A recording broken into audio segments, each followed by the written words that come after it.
¿Qué tal? ¿Cómo están? Muy buenas tardes. Bienvenidos a este su programa, La Hora PAF. Son las 13 horas en punto y comenzamos su programa. Soy su servidor, Juan Raúl López Villa. Gracias por estar con nosotros y gracias, por supuesto, a Casia Editores por esta amable invitación y a la revista PAF. Antes que nada, pues les mandamos un cordial saludo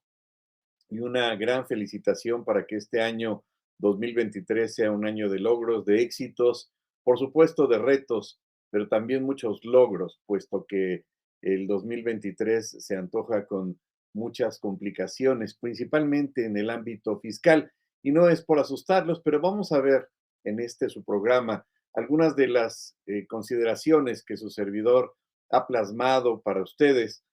para considerar cuáles son las expectativas fiscales 2023. Y no vamos a ver a Moni Vidente ni a ningún adivino. Vamos a señalar algunos de los puntos que consideramos viables, en razón de que, si bien es cierto, las autoridades fiscales no han llevado a cabo la emisión en este año, no llevaron a cabo la emisión de reformas a las leyes fiscales, también lo es que de alguna forma esto se compensó con la resolución miscelánea para 2023, publicada el 27 de diciembre de 2022 y que pues son alrededor de 900 hojas nada más. De alguna forma la autoridad compensó esa falta de reformas pues con una serie de modificaciones interesantes que nos hacen reflexionar hasta qué punto se está regresando en algunos aspectos a regulaciones que anteriormente ya se habían llevado a cabo hace algunos años y que ahora la autoridad ha regresado de alguna forma a ese tipo de regulaciones que ya lo comentaríamos, como por ejemplo el hecho de ahora volver a autorizar a terceros para llevar a cabo las notificaciones en materia fiscal de los actos de las autoridades fiscales. Un tema por demás interesante y que entenderíamos o entendíamos que ya había sido superado en razón de que, bueno, pues la suerte que corrieron ese tipo de notificaciones ya hace algunos años que se pretendía regular de esa manera, pues no fueron del todo favorables generalmente para la autoridad fiscal. Por otro lado, uno de los puntos interesantes y que vale la pena señalar y reflexionar al respecto es que recordaríamos que en el año de 2020 se lleva a cabo una serie de modificaciones, sí, en plena pandemia, en materia fiscal, a través de las cuales, como todos sabemos, la autoridad pretendió aplicar estas 15 acciones BEPS,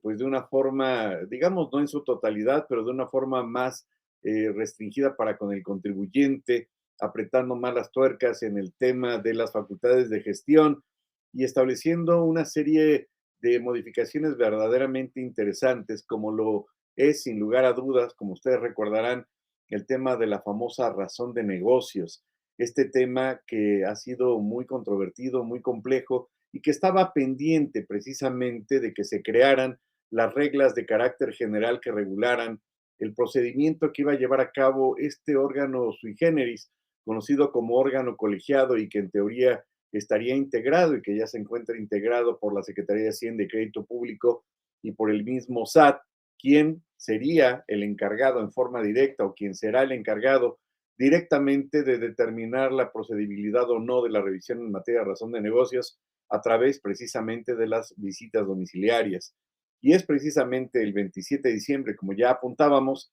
pues que dentro de estas reglas de carácter general se incorpora por primera vez este famoso órgano colegiado, organismo colegiado, que yo en lo particular la expectativa que tenía en aquel entonces antes de la publicación, pues es que iban a ser 10, 20 reglas, 40 reglas, la forma a través de la cual se iba a integrar y iba a funcionar este órgano, pero bueno, finalmente eran expectativas subjetivas de su servidor y únicamente quedó considerado en una sola regla de carácter general que establece cómo se va a integrar, quiénes son los organismos, tanto de la Secretaría de Hacienda y Crédito Público como del SAT, que van a tener a bien, en su caso, determinar cuando se les asigne el caso derivado de una facultad de comprobación, como lo es visita domiciliaria, si la autoridad va a aplicar o no razón de negocios. Un tema complejo, un tema a través del cual, como ya apuntábamos, la autoridad pues interpreta, aplica y pues tropicaliza estas resoluciones de las acciones BEPS para adecuarlo a nuestra legislación y evidentemente deriva del derecho anglosajón, concretamente de Inglaterra, y de esta figura del test proposed business que en algún momento hemos comentado, a través de la cual la autoridad consideró a bien determinar ese famoso beneficio económico razonablemente esperado, en teoría, para el contribuyente, y que la autoridad determinaría si hay más beneficios fiscales que beneficios económicos. Todo un tema verdaderamente complejo, pero que, pues, con ello, evidentemente, la autoridad ejercitaría aún más sus facultades de comprobación. Por otro lado, recordaríamos que hablando de las reformas de 2020, pues también la autoridad en su momento incrementó las facultades de gestión para que indirectamente también hubiera más presión, valga la referencia, para con los contribuyentes en caso de incumplimiento de sus obligaciones o incluso de cualquier requerimiento que llevara a cabo la autoridad, a grado tal que son más de 330 causales. Por si esas 300 causales habían sido pocas, bueno, de 2021, perdón, pues la autoridad también llevó a cabo una reforma al 17H bis, y pues el 17H bis es este artículo nuevo que se crea en 2020 y se reforma en 2022 para incrementar aún más todavía estas facultades o causales para que las autoridades fiscales puedan restringir temporalmente los certificados de sellos digitales y con ello ejercer mayor presión para con el contribuyente, que entenderíamos que a partir de que México se incorpora a la OCDE, bueno, pues sigue esa serie de directrices, esa serie de líneas que establece a los países y jurisdicciones que forman parte de dicho organismo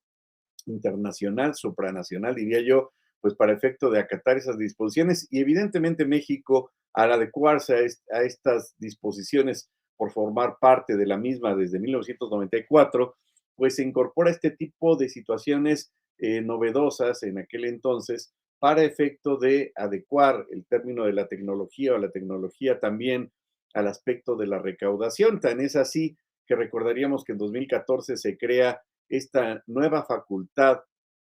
pues de fiscalización, que son las famosas revisiones electrónicas, unas de las cuales forman parte de las facultades de la autoridad para las facultades de comprobación. Y por otro lado, como hemos comentado reiteradamente, incluso en este mismo foro, pues la autoridad le ha apostado de alguna forma al incremento en las facultades de gestión. Tan es así que, como ustedes recordarán, pues también la autoridad ha llevado a cabo de facto, pues una facultad que, si bien es cierto es de gestión, pues pretende persuadir al contribuyente para que a través de una especie de revisión, entre comillas, que no lo es porque no está contemplado en el 42, pues exhiba la información que requiera la autoridad, claro, en términos de lo que establece también la información contenida en lo dispuesto por el artículo 28 del Código Fiscal, que refiere, por supuesto, a todos los elementos, información y documentación que forma parte de la contabilidad,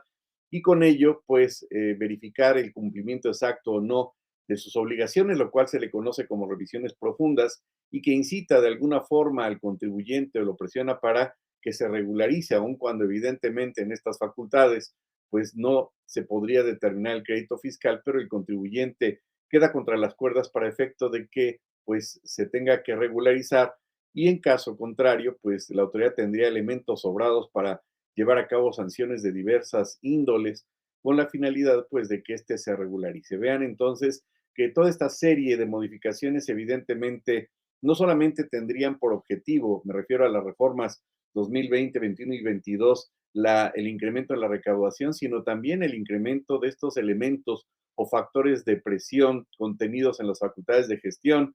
para que el contribuyente pues se vea pues más persuadido, entre comillas, en el cumplimiento de sus obligaciones fiscales. Y recordaríamos que ya desde 2007, 2008 ya existían incipientemente, diríamos, estas facultades de gestión que iniciaron con esas famosas cartas invitación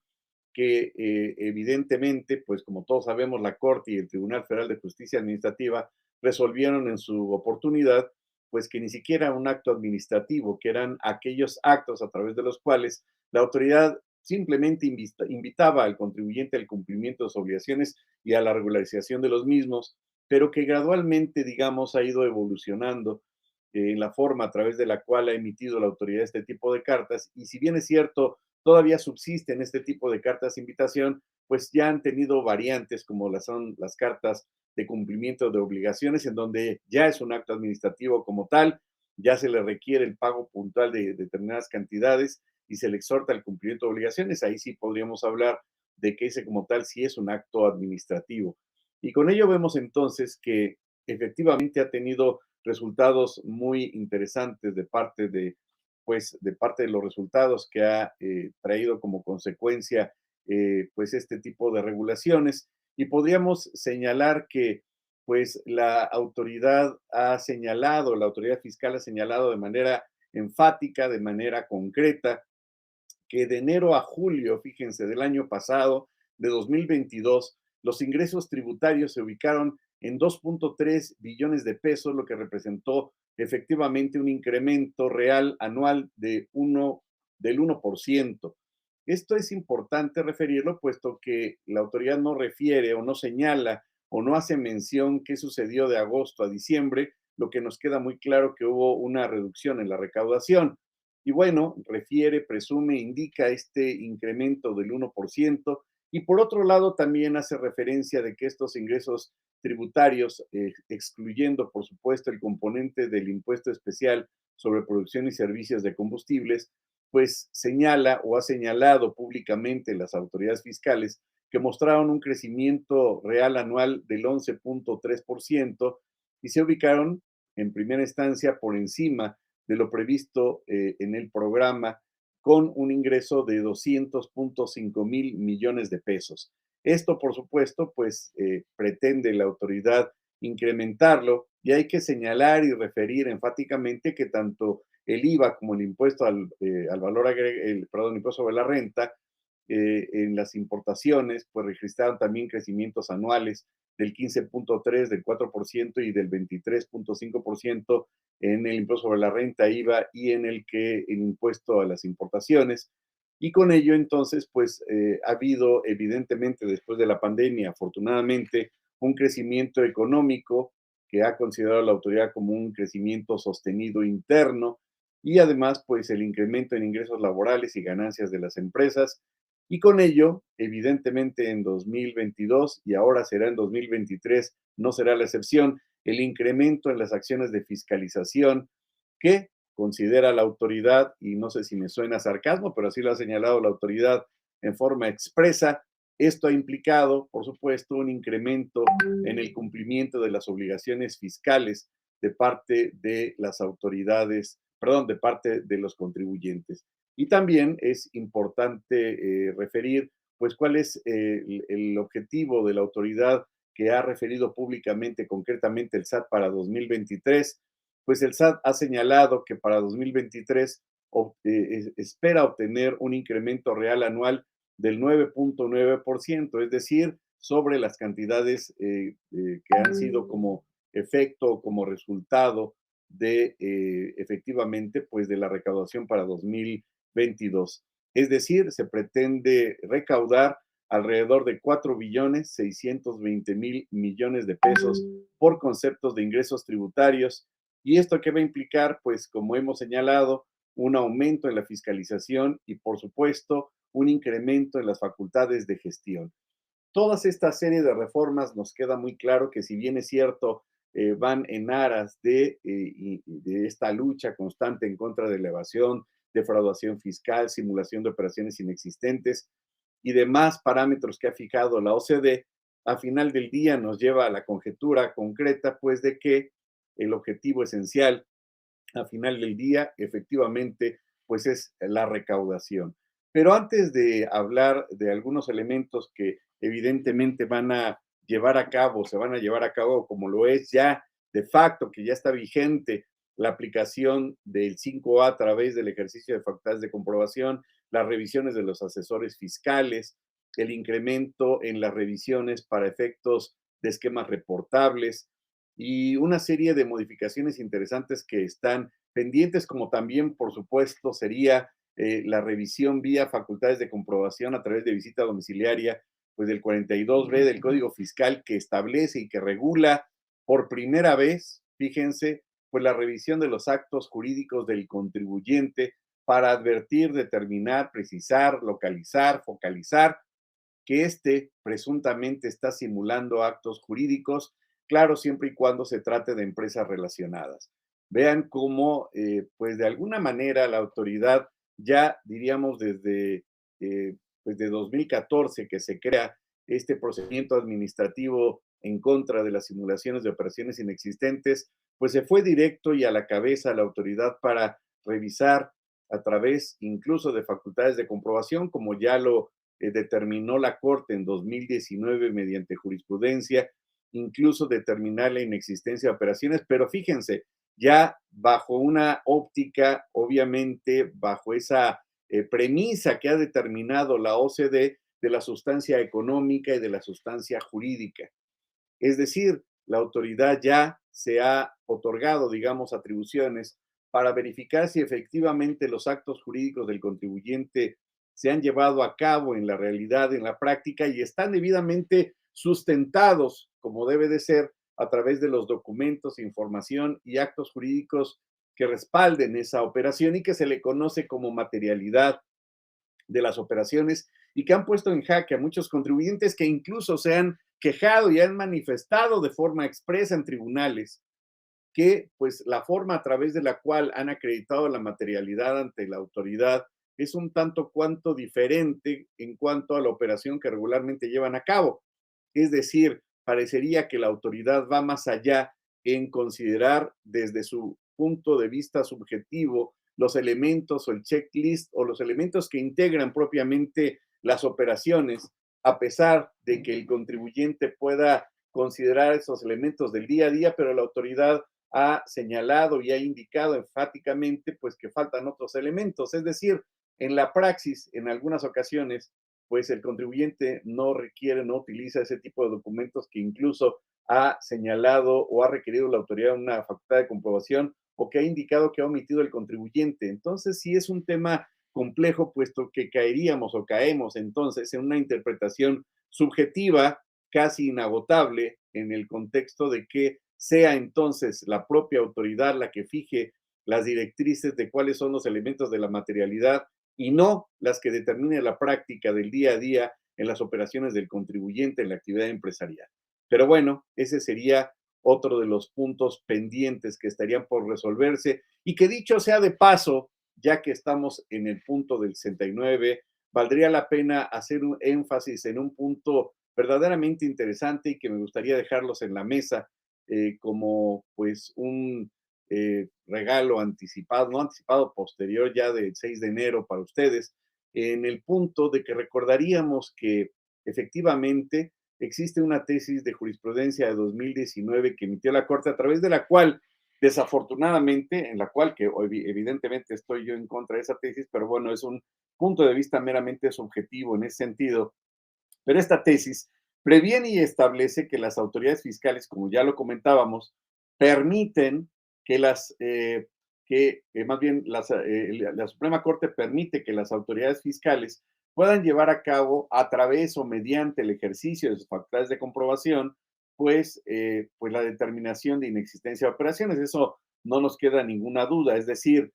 el procedimiento 69 administrativo en cuanto a su naturaleza teleológica es de orden administrativo, pero la Corte previno la posibilidad de que pues, las autoridades fiscales vía facultad de comprobación puedan determinar la inexistencia de operaciones, eso ya lo sabemos. ¿Dónde está este punto de aclaración que considero vale la pena recalcar e indicar y señalarlos y ponerlo en la mesa para con ustedes? Pues es el hecho de que esta tesis de jurisprudencia no señala en ninguna de sus partes, por supuesto, que a través del ejercicio de facultades de comprobación, la autoridad pueda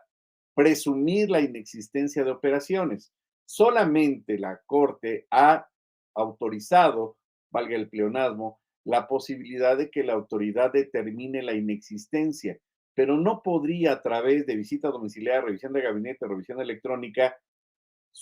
presumir la simulación de operaciones inexistentes. Y esto vale la pena recalcarlo porque es muy probable que haya caído la autoridad fiscal a través de las facultades de comprobación en pues la tentación sublime de presumir que el contribuyente o de advertir que el contribuyente pues simuló operaciones, pero que manifieste de manera expresa dentro del ejercicio de facultades que éste ha llevado a cabo la simulación, pero a través de la presunción. Es decir, la presunción de la simulación de operaciones inexistentes únicamente estaría entonces reservada para el procedimiento administrativo del 69B, más no para el ejercicio de facultades de comprobación, pues que le autoriza, como hemos señalado, la Corte a las autoridades fiscales a través de jurisprudencia que es vinculatoria. Y bueno, ese sería un tema pues relativamente novedoso, un punto interesante que dejamos a su consideración. Y antes de hablar o continuar hablando acerca de estas expectativas que evidentemente nos darían para mucho de qué hablar, yo creo que es importante considerar dos aspectos interesantes. Primero, cuáles son esas malas prácticas en las cuales el contribuyente ha estado incurriendo de manera regular desde antes de 2014 y tal vez hasta la fecha, y también cuáles serían algunas de esas malas prácticas que desafortunadamente en algunas ocasiones o en muchas también incurre la autoridad fiscal. ¿Y esto por qué lo señalamos? Lo señalamos porque si el contribuyente incurre en una serie de malas prácticas, pues va a ser uno de los focos rojos en donde la autoridad va a advertirlo en forma inmediata y que existen sobradas causales para que la autoridad ejercite sus facultades de gestión que podrían ir desde multas hasta sanciones o hasta el mismo congelamiento de cuentas y situaciones verdaderamente más complejas y no se diga también la restricción temporal de certificados sellos digitales. Y con ello, entonces, quizá desde una perspectiva muy anticipada, podríamos advertir o señalar o indicar cuáles son esos posibles riesgos en los cuales el contribuyente puede estar en una situación verdaderamente crítica de un riesgo permanente ante la autoridad y con ello sea más factible que pueda llevarse a cabo no solo el ejercicio de las facultades de gestión en restricciones y demás facultades de la autoridad, sino también en el ejercicio de facultades de comprobación. Y así podríamos entonces enumerar pues que existen malas prácticas comunes de los contribuyentes y pues podríamos darle ese énfasis del menor o mayor grado, pero en este contexto iríamos desde aspectos elementales, diríamos quizá demasiado simplistas, que indirectamente pues tienen que ver con el tema también de la contabilidad, por ejemplo, el no revisar la vigencia de los poderes otorgados a favor de terceros. Normalmente las grandes empresas pues le otorgan poderes a terceros, incluso abogados, asesores externos, pero se olvidan de que esos poderes deben de tener una vigencia o que incluso en el momento en el que el asesor externo deja de colaborar con ellos, pues nunca le revocan ese poder y los puede poner en riesgo porque podría llevar a cabo actos fraudulentos y con ello no podrían ellos señalar que ya no pertenecen a la empresa, puesto que tienen un poder vigente, por dar una referencia. En este sentido, pues sugerimos, para efecto de no caer en esta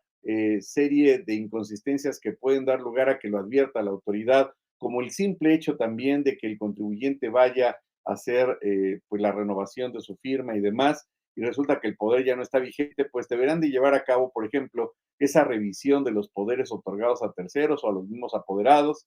para que se haga la aclaración o se advierta cuando estos ya no laboran para con la empresa, para efecto de ser revocados y pues llevar a cabo esa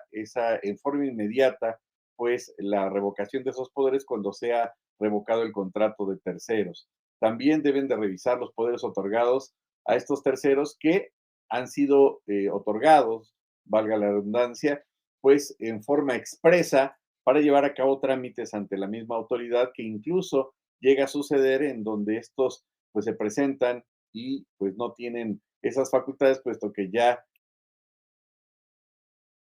por un término. También otra práctica desafortunadamente común es que diversos contribuyentes utilicen domicilios fiscales, pero que se les conoce como virtuales y que a final del día se ponen en jaque. ¿Por qué? Pues porque evidentemente la autoridad va a advertir que en esos domicilios no se encuentra la persona, que en esos domicilios no,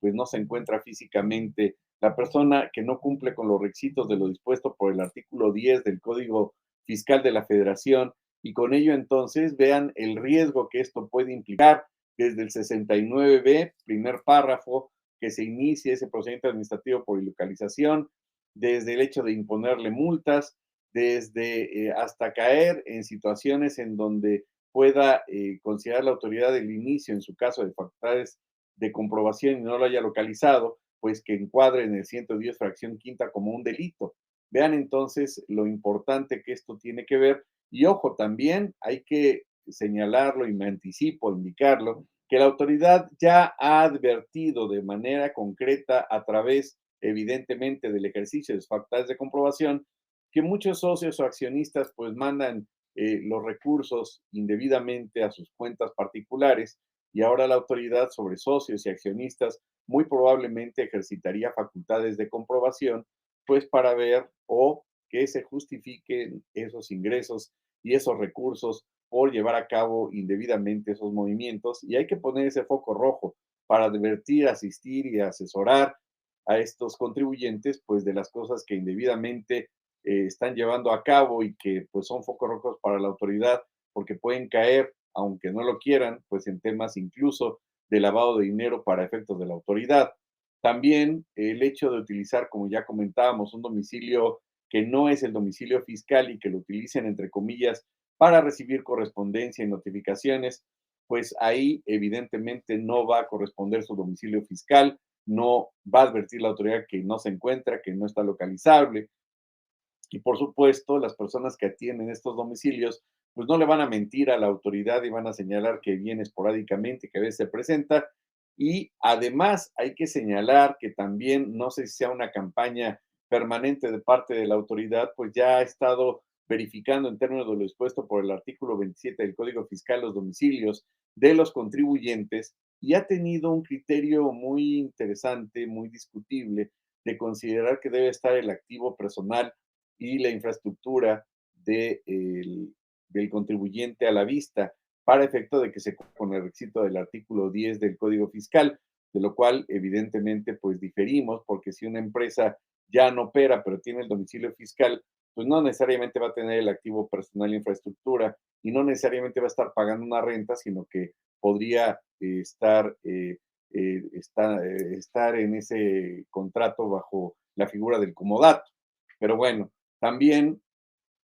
pues se dará cuenta la autoridad en este tipo de escenarios que comentamos, de esas malas prácticas del contribuyente que tiene que erradicar, por supuesto, pues que el domicilio virtual no tiene ninguna relación, por supuesto, con la actividad del contribuyente. Otra mala práctica que llevan a cabo muchos contribuyentes es pues que no cuenten con suficientes copias de los poderes, porque llegado el caso en donde tienen que llevar a cabo una aclaración y presentarse con la misma autoridad físicamente o pedir una cita y hacer una aclaración, pues evidentemente les van a pedir esos poderes o cuando exhiben esos poderes para pues presentar un medio de defensa que se tiene que acreditar la personalidad, pues algunos contribuyentes dicen, pues es que ya no sé quién se quedó con los poderes, no tengo ni idea dónde quedó y el trámite para solicitar copias certificadas a veces es un poco tardado y si llega a suceder que pues ya está por vencer el término, tienen el documento, imagínense el problema en el que se pueden meter.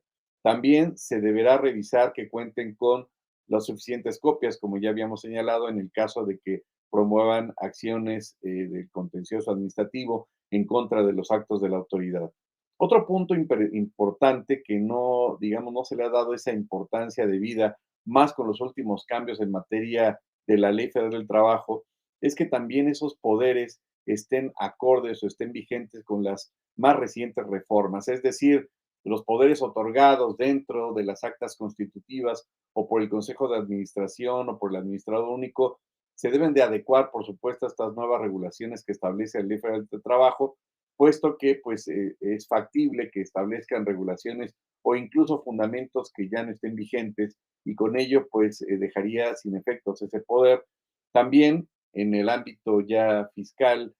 contable, pues debe de coincidir la información que se proporciona al Seguro Social y que coincida con la información que tiene el SAT. Y esto implica necesaria y forzosamente que exista una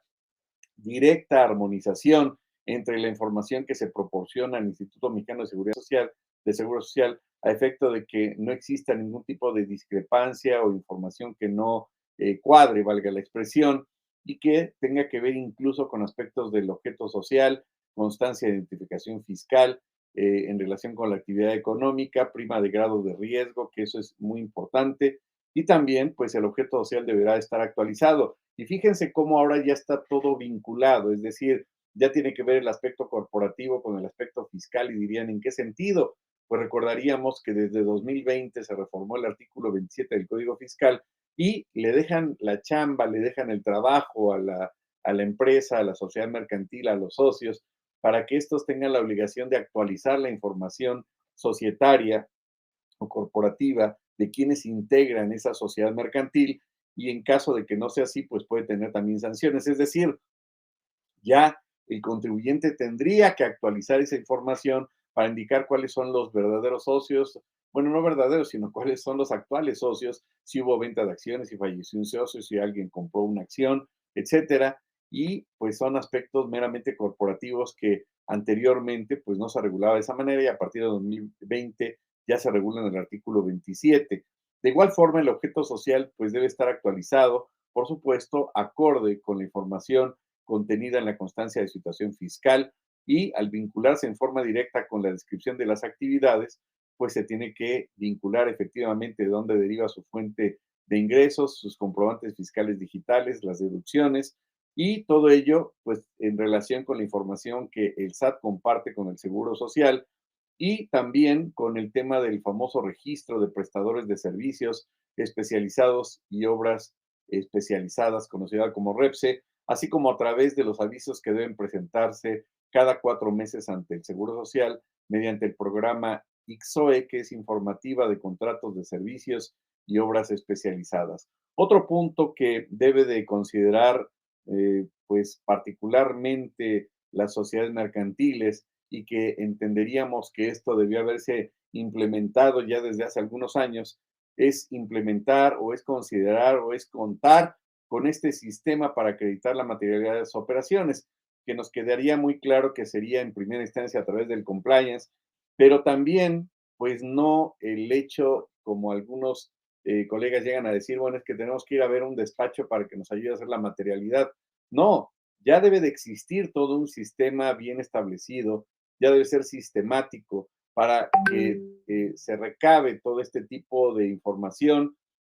y para efecto de que más que crear la materialidad, porque me queda claro que la materialidad se va creando sobre la marcha en el momento en que se lleven a cabo los actos jurídicos, pues podríamos señalar más bien para que se complemente la información que ya tienen de la materialidad, pero que esto sea sistemático. Es decir, para evitar cualquier tipo de sorpresas, porque fíjense, la materialidad no solamente está vinculada al tema del 69B, sino estaría vinculada a muchos otros aspectos como esquemas reportables, como razón de negocios y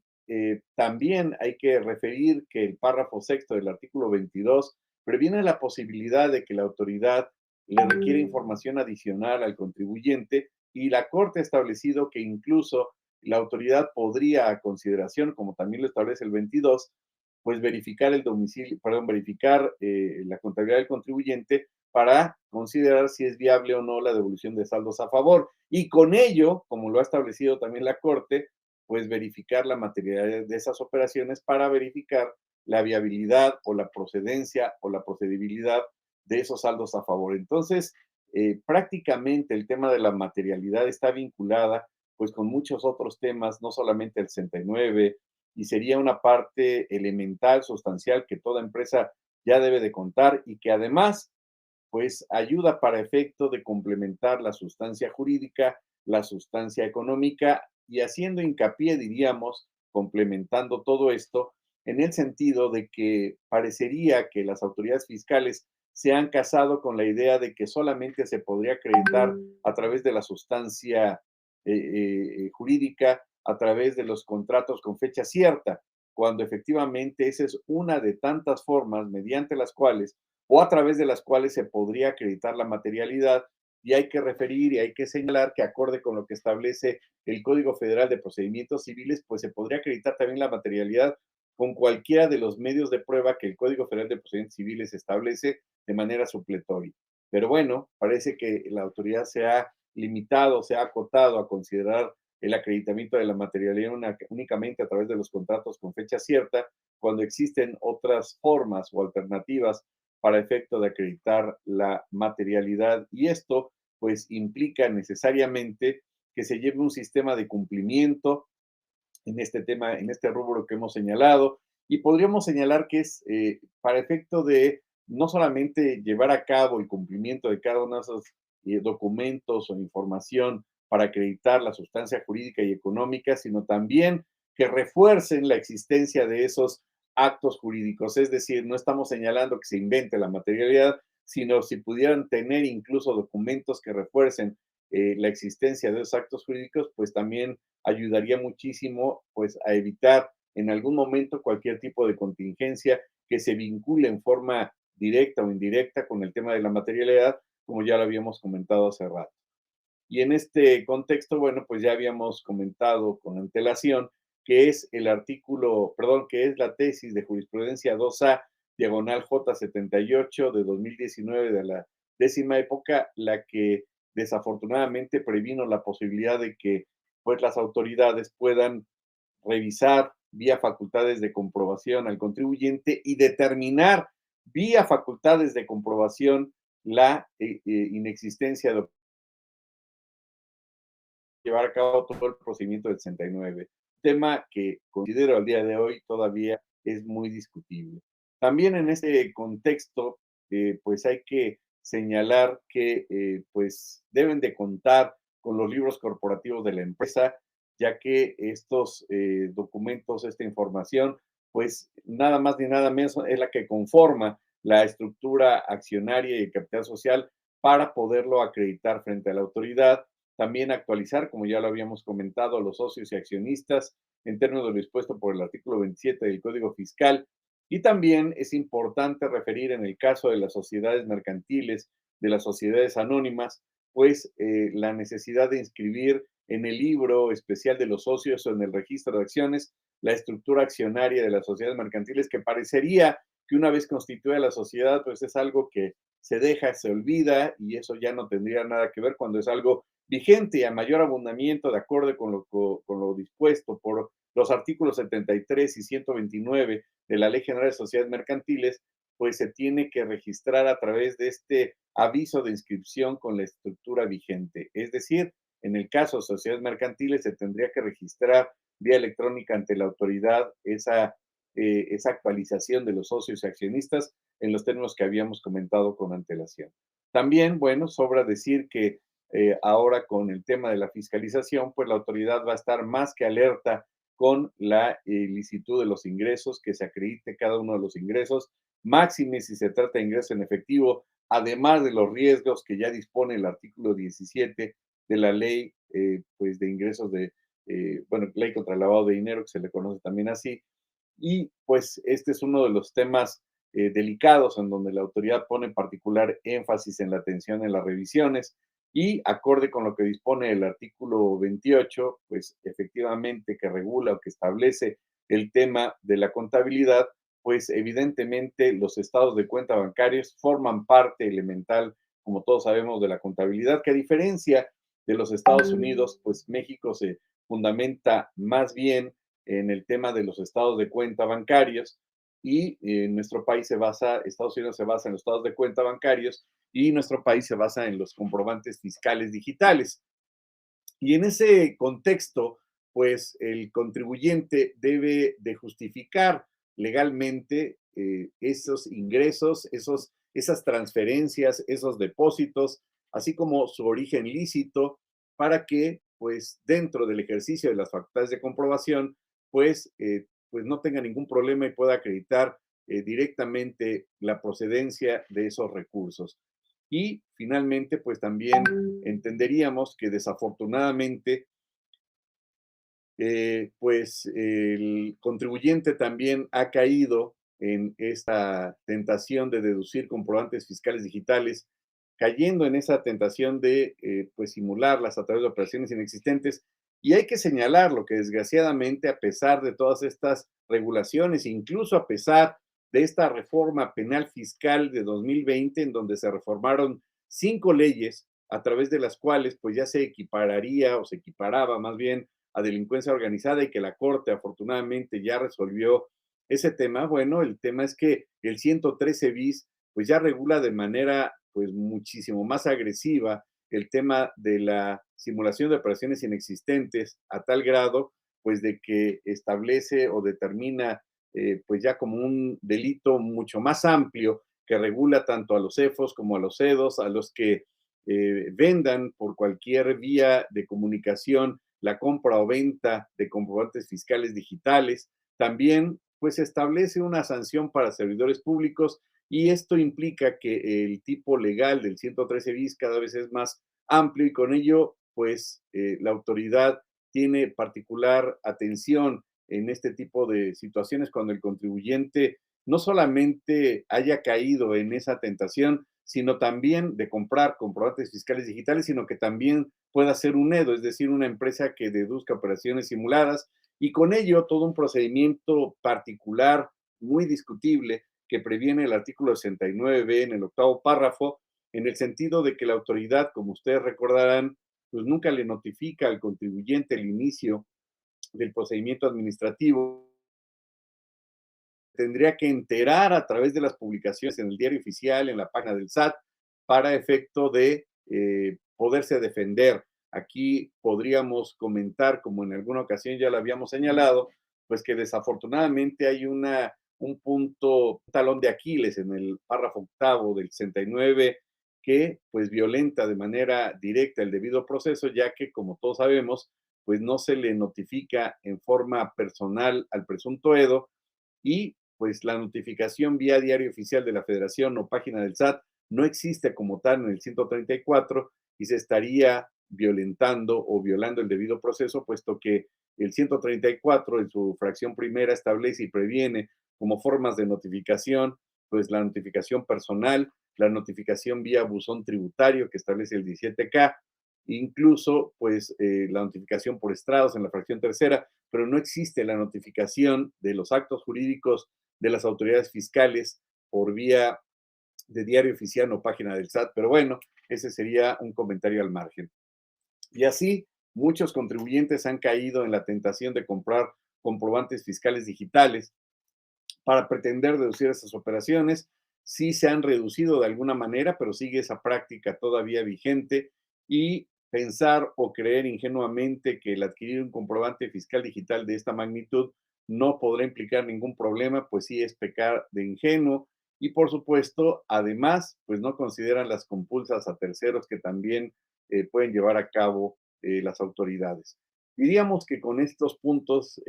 subsanándolos en general, de entre otras tantas malas prácticas que puede llevar a cabo el contribuyente, pues se podrían reducir estos riesgos de alguna forma. Y por otro lado, pues entenderíamos también que existen malas prácticas, pero ahora por el lado de la autoridad, existe una infinidad de malas prácticas que pues hace malabarismos jurídicos a veces la misma autoridad. ¿Y cuáles serían algunas de esas malas prácticas? Pues señalar como fecha de notificación una posterior o una anterior a la que corresponda a la notificación del acto administrativo, que la autoridad requiera al contribuyente información o documentación por vía electrónica y hemos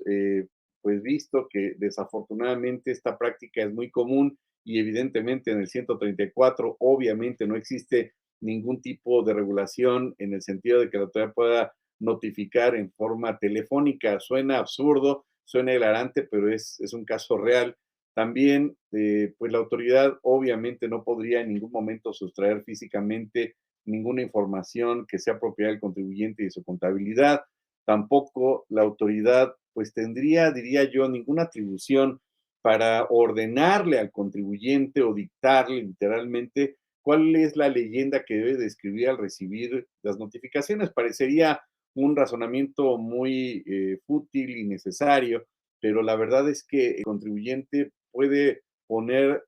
pues en la razón que escriba al recibir el documento materia de la notificación, pues cualquier expresión que él considere evidentemente dentro de lo razonable, pero no esa mala práctica, digo yo, que la autoridad le dicte al contribuyente esas leyendas que debe de contener y que debe de señalar literalmente como dicte la autoridad, porque parecería que si no lo hacen, pues se puede enfadar el notificador o el auditor. También que el verificador señale que no se encuentra localizado el contribuyente, a pesar de que éste le manifieste y le acredite el poder, acredite que es el domicilio fiscal, exhiba todas las documentales y por una interpretación muy discutible, siendo autoridad y dando fe pública, en muchas ocasiones señala que como no está el personal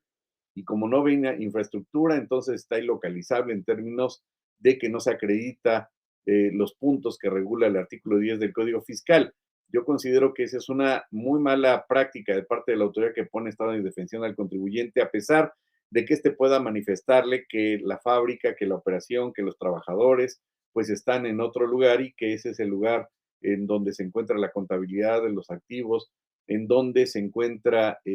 pues el área corporativa, pero ese podríamos advertir que es una de las formas en las cuales se ha conducido también la autoridad y también hay que señalar e indicar que el Tribunal Federal de Justicia Administrativa ha resuelto afortunadamente el hecho de que las autoridades fiscales no le pueden requerir al contribuyente que entregue la información en forma específica a través de un programa específico con determinadas características respecto de una parte de la información ya entregada. No, la autoridad no le puede requerir en un formato específico al contribuyente información que le haya requerido con antelación e incluso con la que ya cuenta la autoridad. Es decir, no le podría requerir al contribuyente, mira, dame en una ASB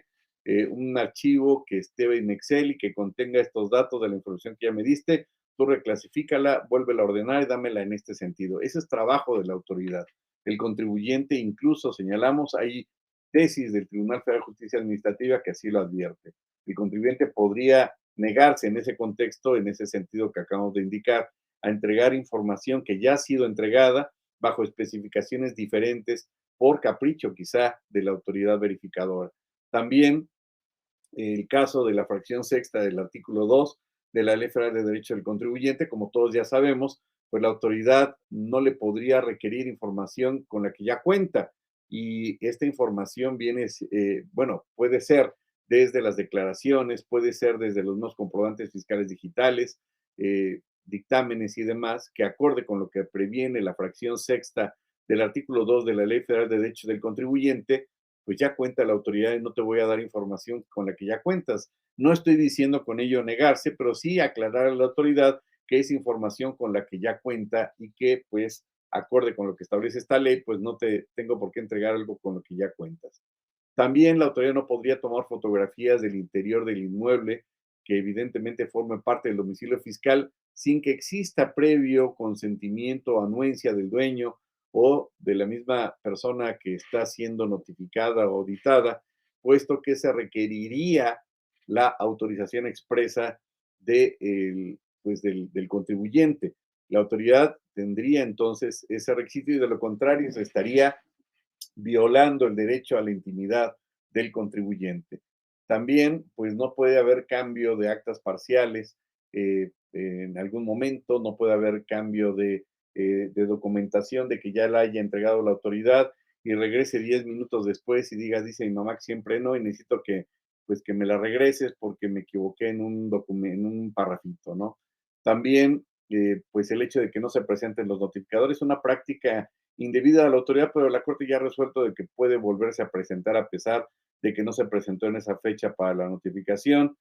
Y bueno, pues un vicio interesante es que la autoridad, cuando deje el citatorio de una orden de visita, tiene que señalar en el citatorio que es para entregar una orden de visita, no es para entregar documentos o papeles, puesto que en caso de que así fuera, para fortuna del contribuyente, pues esto podría implicar la nulidad lisa y llana, puesto que existe jurisprudencia de la Corte que ha establecido como precedente que todos los citatorios en materia de notificaciones de órdenes de visita tienen que señalar de manera expresa que es para efecto, pues, de practicarle una visita domiciliaria. Y así como ven, pues vemos que existen una serie de elementos interesantes de la autoridad y del contribuyente. Y finalmente, pues también indicaríamos que dentro de estas expectativas que están pues ya al cuarto para las 3 para que aplique la autoridad, sería de entre otras tantas, salvo su mejor opinión, la valoración del SAT de información del beneficiario controlador, además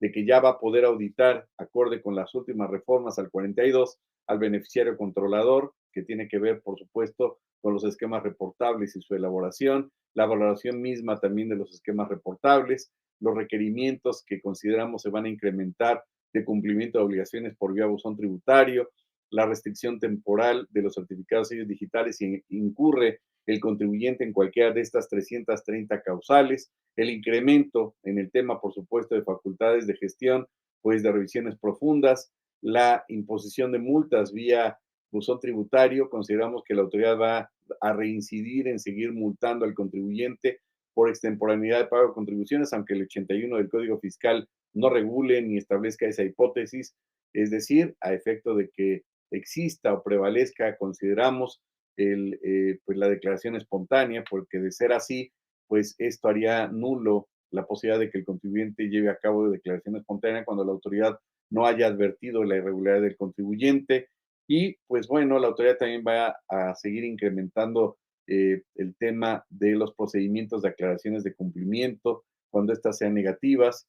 Y como ya apuntábamos, un punto interesante que establece la regla 2.1.22 va a ser la implementación de notificaciones ahora practicadas por terceros. Y así encontramos entonces, finalmente, que la autoridad va a poder aplicar ahora sí el artículo 5A. Habría que señalar, y eso es para materia de un curso, si las reglas de carácter general, concretamente la regla 2.1.52 del 27 de diciembre de 2022, se apega conforme a los principios de legalidad, de seguridad jurídica y certeza jurídica, incluso me atreví a señalar de competencia de parte de la Secretaría de Hacienda y Crédito Público en lo que concierne al órgano colegiado. También consideramos que va a haber pues incrementos en revisiones para determinar la inexistencia de operaciones. Se va a implementar esta medida que ya regula el artículo 55B, si no me equivoco, que habla acerca del incremento, o más bien que habla acerca del embargo de las cuentas bancarias del contribuyente vía buzón tributario. Se cumple con los requisitos de constitucionalidad. Hay violaciones en esa regulación. Bueno, es todo un tema. También, un tema interesante es el 42B, a través del cual permite que las autoridades fiscales puedan determinar la simulación de actos jurídicos. ¿Hasta qué punto la autoridad tiene facultades para revisar y valorar y determinar la validez de un acto jurídico? No que era competencia de la autoridad jurisdiccional en materia civil. Pero bueno, ese sería un tema muy, muy, muy interesante. Otro punto que ha quedado pendiente por parte de las autoridades es pues el ejercicio de las facultades de comprobación, concretamente visitas domiciliarias para verificar el número de operaciones que deban ser registrados como ingresos y en su caso el valor de actos o actividades y el monto de cada uno de ellos, así como la fecha y hora en que se realizaron durante el periodo de tiempo que dure la verificación. Esto pues es nuevo, se va a implementar, suponemos, en este año. Y también, como ya habíamos apuntado, pues las revisiones a los asesores fiscales. Digamos que esto sería pues un panorama muy genérico de algunos de los elementos que su servidor considera pues están a la orden del día y que la autoridad está muy próxima a llevarlas a cabo en su implementación. Muchas gracias por el favor de su atención. Espero haya sido de su agrado este programa. Y bueno, pues finalmente nos ponemos a sus órdenes en nuestras redes sociales, en Facebook como Juan Raúl López Villa o Raúl López, y también en Instagram como Juan Raúl López Villa y en Spotify como Defensa Fiscal Definitiva. Muchas gracias por el favor de su atención y nos vemos en el siguiente programa de La Hora PAF. Muchas gracias y que tengan un excelente año.